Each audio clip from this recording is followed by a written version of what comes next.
Okay, now let's dig a little bit deeper into Farm to School and hear from Sara, Monaco, who's the Smithfield Public Schools Assistant Superintendent.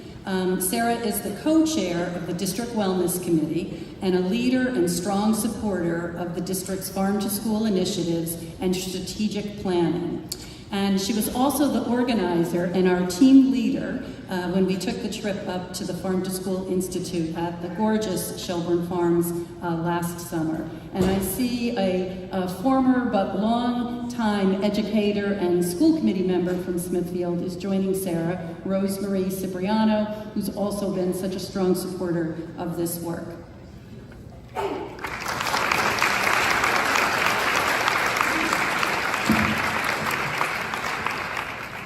Thank you so much, Karen, and thanks for having us to share a little bit of our farm to school journey. So I think the first question that most of you will ask is why, right? We have so many requirements as administrators, teachers, principals that we have to adhere to. So why would we embark on this farm to school journey? And the reality is many of you have participated in strategic planning, where you're looking at your strengths, your weaknesses, and then those outside opportunities and threats to your district. And when we looked at our opportunities, we realized that here we are in Smithfield, in the middle of farms. We have so many local farms around us, yet we weren't really taking advantage of them. We weren't capitalizing on those partnerships. And so this was back in about 2019 when we started making some of those connections. And as you can see, an additional why is our students. We knew that if we could provide that foundation of wellness for our students, that we'd see an increase in engagement, attendance, we'd have better behavioral outcomes, and certainly academic outcomes. We also quickly realized, after having a few field trips and whatnot set up, that we would need an infusion of funds to really keep this going. And that's when we applied for and received the USDA Farm to School grant. That was a 2-year grant that we received, unfortunately, right before COVID. Here are some of the activities that the grant supported.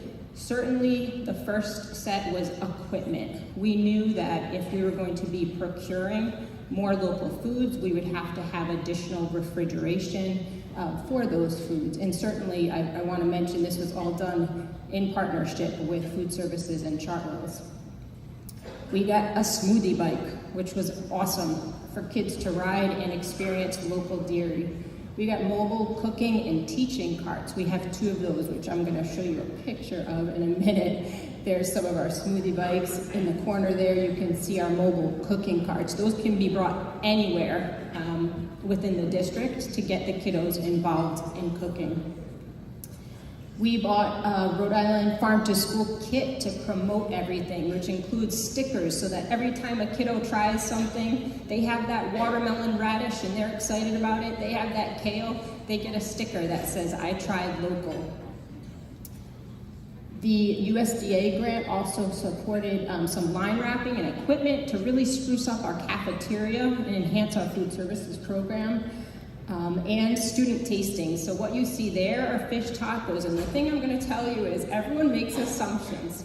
Everyone makes assumptions that kids are going to hate kale. They're going to hate radishes. They're going to hate this. They're going to hate that. They don't hate it. They love it. They love it. Even the fish tacos at the high school, which I personally served, walking around, right, Solange? Yeah, I walked around with a tray. The kids were eating it right up with nice fresh fish from Rhode Island. So that was wonderful to see. So that was a 2-year grant, and at the end of that grant, and I don't want to make it sound easy, of course there was a lot of work that went into implementing all that. We had the incredible opportunity to participate in the Northeast Farm to School Institute with Betsy, and the best part of this event was that we were able to action plan for the next few years. And the last thing that we wanted to happen was, after all this momentum, to really lose steam with this initiative. So I'm going to turn it over to Rosemarie to talk about who went to that Vermont Feed and Institute, and the importance of school committee support. Good morning. This is what the largest group that I've seen having come to these in the past, so this is great. If you look at the picture, so just to give you a sense of who's here, we had Stephanie, and Stephanie is with Rhode Island Farm Fresh, way in the back. And who's next? I've got you? Yep. Okay. There. Myself. Where's Reese? Reese is at the end, and Reese is with Chartwell. He is our chef at Smithfield. Right, Reese, please stand up.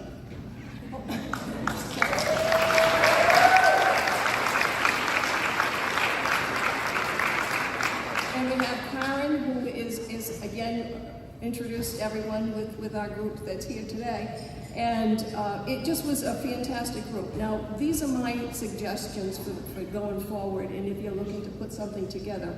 In my past, I have 23 years as a high school principal, and I strongly suggest you have someone representing elementary level and someone representing the secondary level. Also, if you're a school committee member or you're involved, very involved with any of the committees that may be active in your district, please put your name forward to be part of a team, because what you are able to learn and come together as a full group, the group, as a team for your community is essential, and it's important to everyone, especially to every child. So I urge you to do that, and now I'll turn this back over to Sarah. Thank you, Rose. And so Betsy had already mentioned the 3 C's, which again, this was also a professional development opportunity for us to really learn more about Farm to School. And so we essentially created an action plan with action steps for the upcoming year or 2 years that revolved around the classroom, the cafeteria, and the community. We also developed this vision statement for our farm to school work. And just to think about logistically how that works, we certainly have our wellness committee, but then we have a farm to school subcommittee that meets monthly. So wellness meets 3 times a year. Again, Rose was my co-chair throughout all of this. But then we have the farm to school subcommittee that meets monthly to try to make all of this happen. So what does it look like? What does it look like? And this is what I'm excited to share with Betsy, because she was leading all of this work, and now here it is in action, right? What does it look like in our cafeteria? It looks like local foods. That's local kale, which happens to be my favorite, and it's advertised so that all of our students know that it's coming from local sources. There are chefs, or Chartwell's chefs, who are preparing foods right in front of the kids for taste tests in our cafeterias. On the left there, that's a program that's been supported by Farm Fresh and the Rhode Island Healthy Schools Coalition. It's the Local Food Ambassador Program. For any of you who have ever been in cafeterias, school cafeterias, it gets a little crazy, right? If you're gonna be doing tastings, we need more hands. We need all hands on deck. And so this program trains community members and parents to come into the schools, come into our cafeterias, and assist with those student tastings of local foods. Up in the corner there, and it's great, my principals get so involved in it when we do these tastings. A lot of times they'll take the guess approach. All right, everybody, here's our secret food. We're gonna guess what's in it. That happened to be beet fries. You think the kids did not guess, but they loved them nonetheless. Now imagine your child coming home saying how much they loved beets when you may not have ever made them in your life. And then in the bottom corner there, that's really come full circle with the food cycle, and that's a composting program that we have going and are expanding. It's called the Cafeteria Rangers program. So we have elementary students that are helping other elementary students realize how to dispose of food properly. Our partnerships with Bootstrap has really helped that move forward, and we're expanding it to our other elementaries. So that might just look like a composting program, right? But you're making that connection, and you're also providing your youngest students with leadership opportunities that they really, really love. So now what does that look like in the classroom? I did not have to look far at all for classroom connections. What comes to mind first is always science and health. Those are obviously the easiest connections to make. But even in our ELA program, our English Language Arts, with all of this high quality curriculum legislation, all I had to do to fill up this page was go K to 2. Those are all of the books and units of study that they are doing within our English Language Arts program, and you can see the clear connections there. So all of this work is not only helping to build background knowledge, but really solidify that content. Here's also what it looks like in the classroom. Might not be our indoor classroom, but these are our new outdoor classrooms. So this happens to be at La Perche, which is the school that had the first school garden, but we also now have them at Pleasant View, supported by the Whole Kids Foundation, and right now we are in the first stage of the Learning Inside Out grant to be able to outfit our third and last elementary with a school garden. And obviously you see the kids out there getting their hands dirty, trying things right out of the garden. This is all supported by a partnership with Revive the Roots. I'm going to be talking about that in a minute, but I'm an assistant superintendent. You probably know all of what I have to do. My principals are doing what they have to do, although I'd love to be able to maintain a garden and get out there. The reality is that I do not have time for that, nor do my principals or teachers. So that community partnership is essential in maintaining all of this. And then there's one final picture.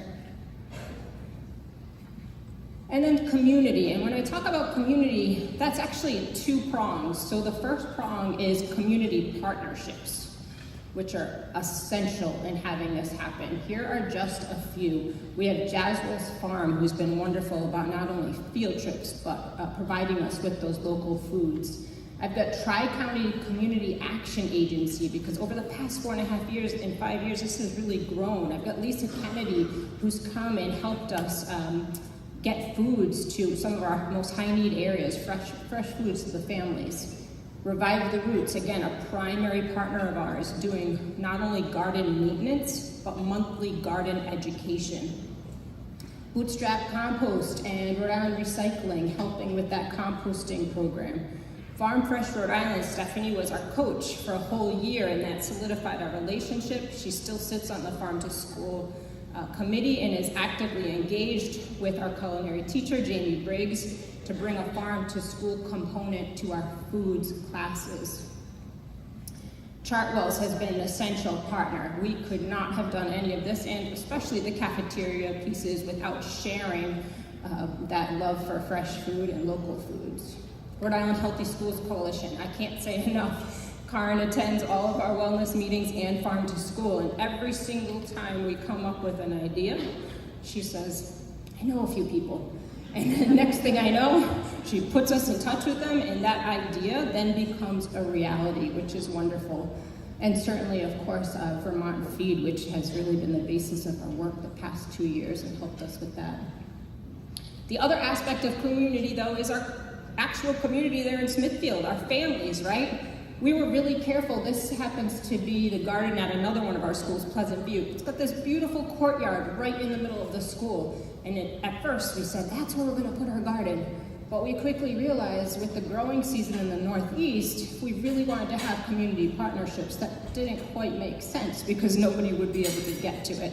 So we were careful in making sure that all of our gardens were really right out there so that it would be easy to bring families in, especially over the summer months. One thing you see in the corner, again, this kind of came out of COVID, that USDA grant supported family dinners. Well, can't be doing family dinners in the middle of a pandemic, but that didn't stop us, because what we did, and Cheryl, you did a lot of this work as well, we came up with the idea for take-home kits, and actually, we like them better than family dinners. So every time we have our families coming in, whether it's for open houses or school report nights or whatnot, we're trying to find ways to send our families home with the fresh ingredients that they need and recipe cards to be able to create these recipes at home with their families. So we've actually had a kind of a better result than the family dinners. So finally, what have we learned over the past 4.5, 5 years? And remember, this has been over the course of 4.5, 5 years, where we just add a little something else each year. Regular meetings are essential. It is so easy for something like this to get lost with all of the competing initiatives and requirements. So those meetings kind of bring us back. We review the action plans. We talk about what we've done, what we really need to get on. So that's been great. I've already talked about the community partnerships, absolutely essential for sustainability. And also funding. We can't get away from the need for funding, right? So I've listed some that if you ever want to look into them. The Whole Kids Foundation, those tend to be smaller amounts, but that's great for getting a school garden or even a hydroponic tower up and running. If you don't have a lot of space, a lot of land wherever your school is, they have great hydroponic towers where you can start putting herbs and getting those on pizzas and whatnot. USDA grants tend to be larger. We just recently also got a Healthy Meals Incentives grant for $150,000. That's continuing our equipment expansion for pizza oven, field trips for the next few years, fresh foods supplemental to our school breakfast and lunch program. Think about how funds that you're already getting are available. I know many of you applied for the Learning Inside Out grant. Again, we were really careful in using that money towards this farm to school outdoor classroom initiative in our gardens. And then we all received Title IV funds. There's a Safe and Healthy set to the Title IV funds. Those can be used as well for a farm to school program. So in conclusion, how could you get started, right? Start small. That would be my suggestion. Pick a grade level. Find that curricular connection and set up a field trip, or have somebody come in, or talk to food services and see if they can do something with those nice fresh apples to go along with that unit. Have an event. We just had Apple Crunch Day, October 19th. It was a big deal, right? Have an event like that in your school.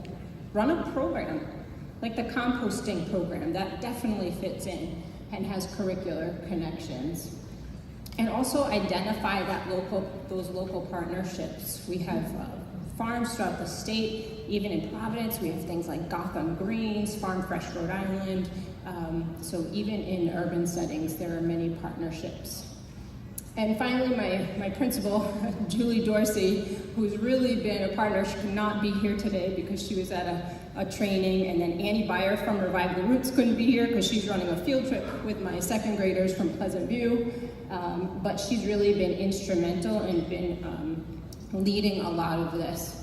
And so she has extended the invitation to any of you who want to go see it in action.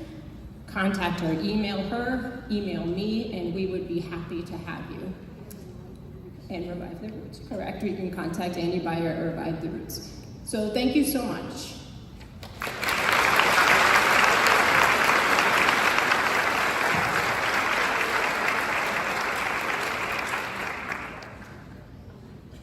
Simply awesome what they've been doing in Smithfield, and I'd say, yeah, don't